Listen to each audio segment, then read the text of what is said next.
اور اللہ بخشنے والا ہے، بردبار ہے۔ جو لوگ اپنی عورتوں کے پاس جانے کی قسم کھا لیں ان کو 4 مہینے تک انتظار کرنا چاہیے۔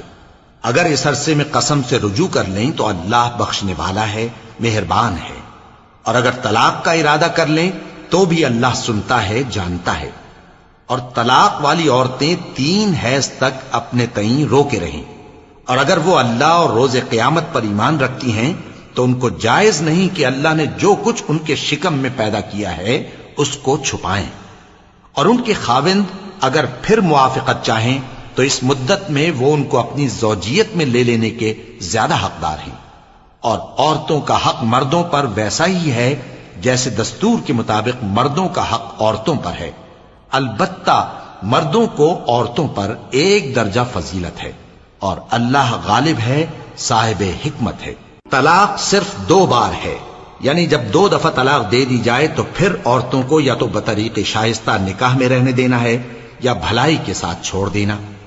اور یہ جائز نہیں کہ جو مہر تم ان کو دے چکے ہو اس میں سے کچھ واپس لے لو۔ ہاں، اگر زن و شوہر کو خوف ہو کہ وہ اللہ کی حدوں کو قائم نہیں رکھ سکیں گے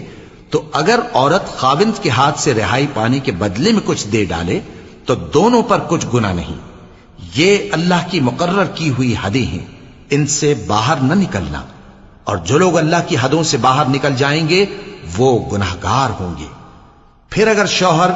2 طلاقوں کے بعد تیسری طلاق عورت کو دے دے تو اس کے بعد جب تک عورت کسی دوسرے شخص سے نکاح نہ کر لے اس پہلے شوہر پر حلال نہ ہوگی۔ ہاں، اگر دوسرا خاوند بھی طلاق دے دے اور عورت اور پہلا خاوند پھر ایک دوسرے کی طرف رجوع کر لیں تو ان پر کچھ گناہ نہیں، بشرطے کہ دونوں یقین کریں کہ اللہ کی حدوں کو قائم رکھ سکیں گے، اور یہ اللہ کی حدیں ہیں، ان کو وہ ان لوگوں کے لیے بیان فرماتا ہے جو علم رکھتے ہیں۔ اور جب تم عورتوں کو 2 دفعہ طلاق دے چکو اور ان کی عدت پوری ہو جائے تو انہیں یا تو حسن سلوک سے نکاح میں رہنے دو یا بطریق شائستہ رخصت کر دو، اور اس نیت سے ان کو نکاح میں نہ رہنے دینا چاہیے کہ انہیں تکلیف دو اور ان پر زیادتی کرو، اور جو ایسا کرے گا وہ اپنا ہی نقصان کرے گا۔ اور اللہ کے احکام کو ہنسی اور کھیل نہ بناؤ،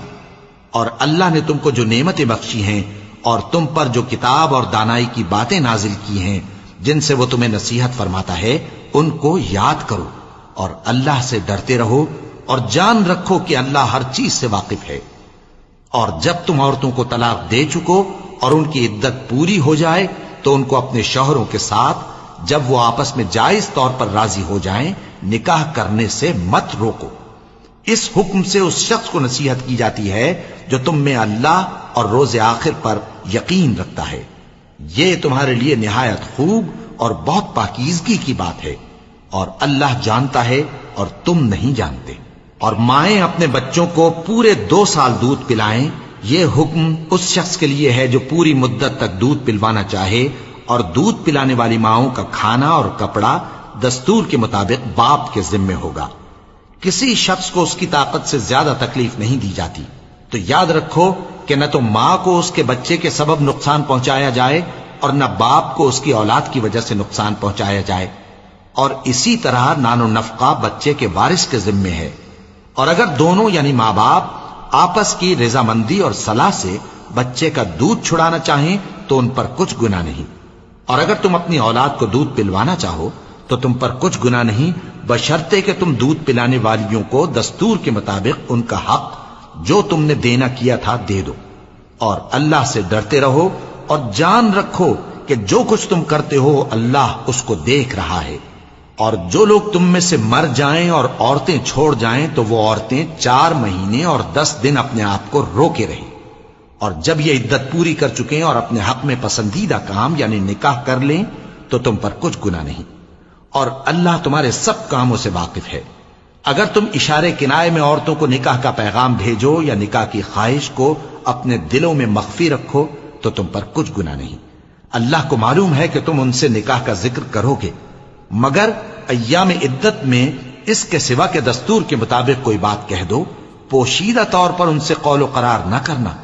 اور جب تک عدت پوری نہ ہو لے نکاح کا پختہ ارادہ نہ کرنا،